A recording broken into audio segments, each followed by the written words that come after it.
Welcome back to Teanomix, where we help you optimize your life with tea. So in this episode, we're going to explore the Shui Xian tea. It's also known as the rock tea. Why? Because it's actually grown where the rocky cliffs on the high mountains are in Wuyi, China, in Fujian province. The tea grown here are rich, packed with minerals because of its terroir, where it's grown, the environment. It then shapes the distinct taste and profile that the Shui Xian carries. By the way, a quick self-introduction. I'm Andrew, the fourth generation family member at Uki Tea, a heritage tea brand. We've been crafting tea with artisanal blends since 1890. The aftertaste is actually where this tea actually distinguishes itself. In Chinese, they call it yan yun, which can be translated to as rock rind. There's a lot of depth, body, and flavor that you can find from the aftertaste. So there are a few regions where this tea is grown, and they all produce different characters. For one, you have Wuyi in Fujian. The Shui Xian that you find here are more deeply rich, mineral-like, roasty, even woody, and they all carry great aging potential. In Guangdong, they also produce their own Shui Xian as well, and the profile is usually more aromatic, perfumey. And this is where they actually practice a lot of Gong Fu Cha ceremony, where they have quick steeps using this tea. They also grow this tea in the south of Fujian as well, known as Jiangping, and the flavor there is a bit different. It's more light and floral. And how the Shui Xian there appears is actually different since they're actually pressed into cakes. So it's not really just one cultivar. It's actually a group of them, which contributes to the entire Shui Xian family. In terms of taste, it usually tastes very smooth, rich, full body. There's this level of charred sweetness, almost like toasted sugar, and that's what really makes this tea so enjoyable. Some people even attribute the Shui Xian to carry notes of cinnamon, dried plum,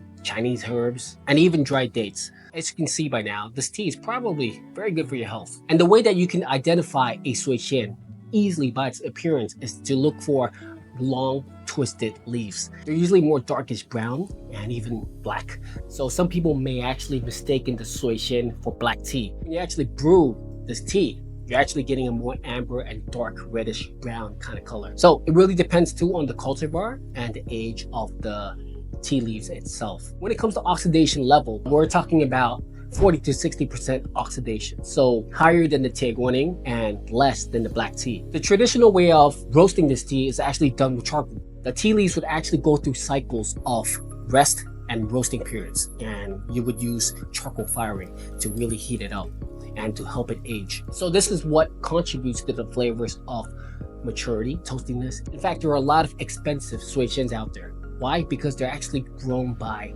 the older Shui Xian trees. And this is also known as Lao Cong in Chinese. This refers to the trees that are usually 50, 100, or even 200-year olds. So the more old the tree, the more nuanced and complex the profile you're getting. The older the tea, the more thicker the mouthfeel is. You're also getting a lot more qi, also known as tea energy, from the older trees. This also explains why there is a huge market out there with a bunch of Shui Xian collectibles, kind of like wine. Back in the Qing dynasty, this was also one of those teas that was offered in the imperial courts. So only the people at the very top would have access to this. It was highly revered for its robust and elegant profile because of the aftertaste and the vibe that they get from drinking this tea. And another interesting fact about the Shui Xian, the higher grade Shui Xians actually give you this nice warm chest glow. It gives you nice calm clarity and mental lift as well. That's why the scholars and literates used to love drinking this due to its elegant and robust profile. In Caozhou, Guangdong,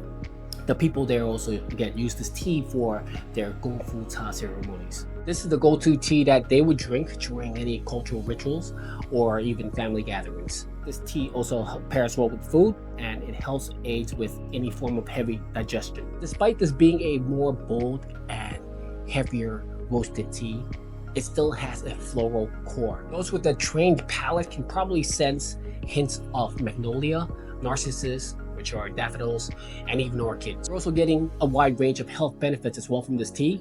For one, due to its oxidation level and its level of roast, you're getting theaflavins, theorubicins, you're getting a ton of anti-inflammatory benefits, which helps a ton to your immunity. The older your Shui Xian, the more complex the flavor profile and more complex the flavonoids too. A lot of people who drink Shui Xian actually say that they enter the state of meditative calm. I would say that the tea is like a calm river on the surface, but with a lot of ancient depth. With every sip and with every layer, you're getting different stories of fire, mountains, mist. So that pretty much summarizes what the tea is about. Once again, the best way to learn more about this tea is to drink it yourself. You have to experience it. If you enjoyed this episode, make sure you hit that like button, subscribe, and I'll be adding more to the series of decoding tea later. Make sure you check out my other videos here too if you'd like to learn more about tea and how you can optimize your life with this beautiful leaf. Thank you again for being here with me today. I'm your host Andrew here at Teanomix, and I'll see you on the next one.